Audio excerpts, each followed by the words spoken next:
before I mentioned in part one that white females voted for Trump, 69%. Black men, 20%. But also, Latinos helped for Trump to win as well.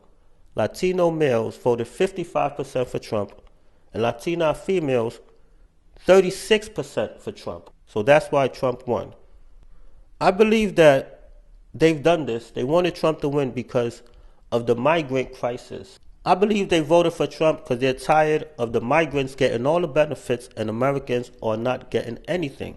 Let Kamala be the one with 34 felony convictions, on hundreds of millions of dollars, not being able to operate a business at all in the state of New York, having been impeached twice, have married at least 3 times, having I don't know how many baby mamas, or in her case, baby daddies.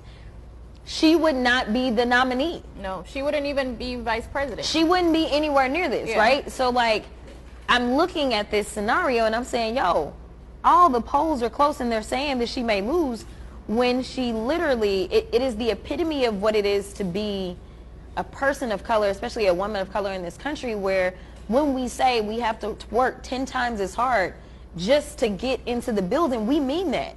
Ain't nobody gave us nothing. Black women, we did amazing. This election truly proved to me that we are a unit. This was my first time voting, and I had the pleasure to vote for a black woman. I cannot wait to tell my daughter that. My very first time I voted for a black woman. Our next steps from here, somebody call Michelle. Somebody call Michelle, because I'm done playing. I'm done. Somebody get Michelle on the phone. Because there will be a black woman in office. There will be. And we're going to fight that fight. And we're going to continue to support one another and believe in one another. And continue to get our accolades. And continue to be above and beyond what our job requires. Be overqualified. But remember, we're black women. I don't know if y'all know, but black women are fed up. Fed up. We tired of fighting the fight for everybody else and their issues, but when it comes times for us, people quiet. People have nothing to say. Nobody's rallying for us and fighting for us, and we're sitting out here doing all that we can for everybody else. When it comes down to us, everybody quiet. Like, I don't get it. I think that black women love being strong, and we love the fact that we are resilient, and we are the definition of perseverance. But when it comes time for somebody to be there for us, we can't even get our black men sometimes to be there for us. That's just mind-blowing. This election shows that even our black men aren't there for us. They don't understand our issues. They don't understand what the things that directly impact us. They don't understand the next generations in which we are responsible for birthing, nurturing, providing for, instilling values in. I mean, nobody's protecting us. And so, you know what? I am with the black women that are on TikTok that's like, listen, we sitting this one out. We not fighting nobody else's issues. Listen. Get somebody else to do it. Then next year, get somebody else to do it. The next few years, get somebody else to do it. Because you know what? Black women, we fed up. I look like I've been crying, right? My eyes are real sad.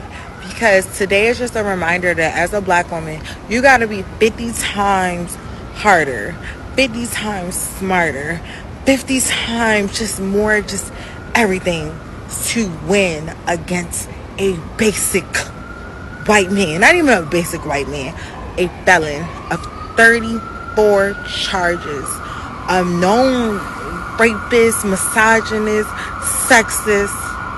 And the people say, hey, you're a black woman, you ain't enough, baby. And it breaks my heart because we really be showing up, doing our job, supporting our community, doing everything that we fucking possibly can. And they be like, nah, that ain't enough. Try harder. It's a slap in the face. And my heart is truly broken. And I know today is just a heavy day. And tomorrow will be a better day. But I know we all feeling just so like, ugh. But it hurts. Because we know how we show up. We know how we come to the table. We know what we bring to the table. And it just be given like they don't give a fuck. Because you're a black woman. Because your skin is black. You got a Uchi. You ain't enough. It's hurtful. It is hurtful. Because that's the only reason our girl ain't win. If she was a man, oh my God, she was a man, it'd have been a blowout. It'd have been a blowout. The qualifications were there. So I just want to say to my girls that are hurting today and that feel some type of way, because I feel some type of way. My heart is really, really heavy. Breathe.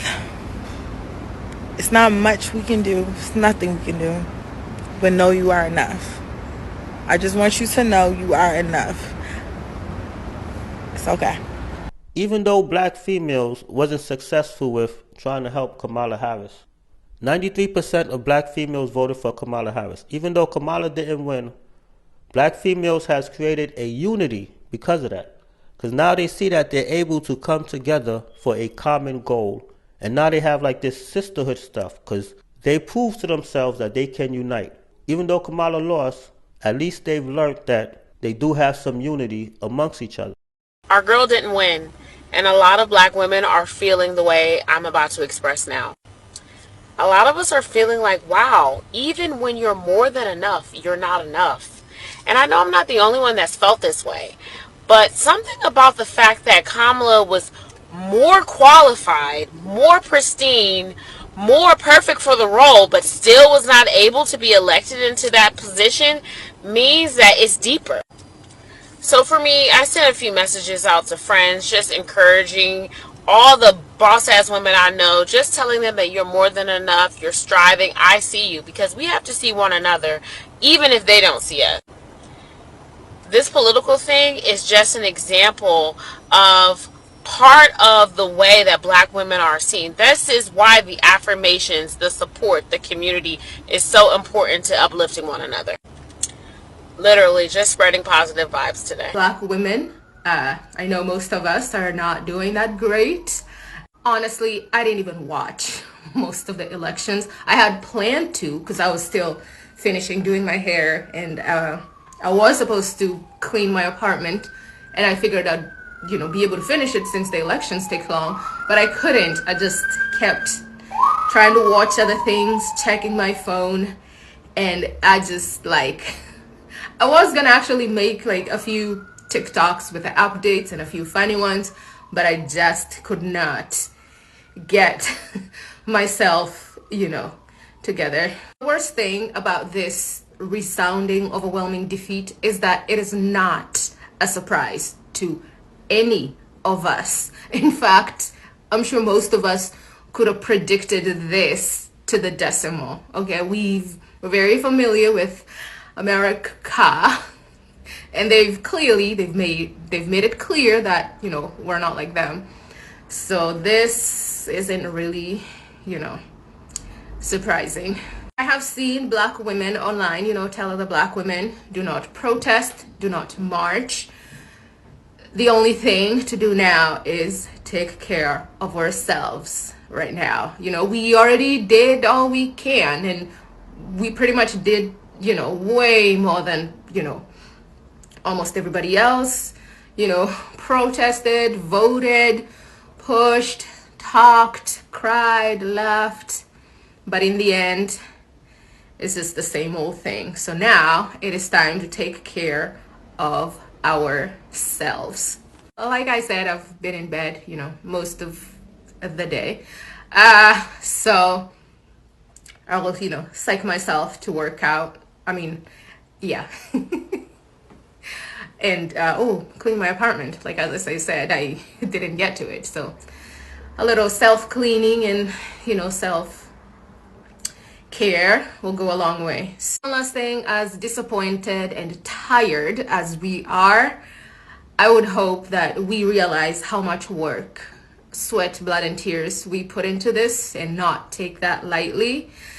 And now it's time to take all that and pour into ourselves. And yeah, go ahead, tell us. Oh, cry about it. Yeah, we've cried about it because this is our lives. This is not the Barbie movie. This is not a Pichingo. This is not a Hallmark film. Like, this is real life. So of course we're gonna cry about it. We're gonna be frustrated. We're gonna be angry. You just showed millions and millions of other abusers that it's okay to be an abuser and still take up space in important spaces that affect our lives. You guys want people to kumbaya through this whole thing, like, oh my God, let's be peaceful, let's just all hug, let's just all get along, oh my God. No,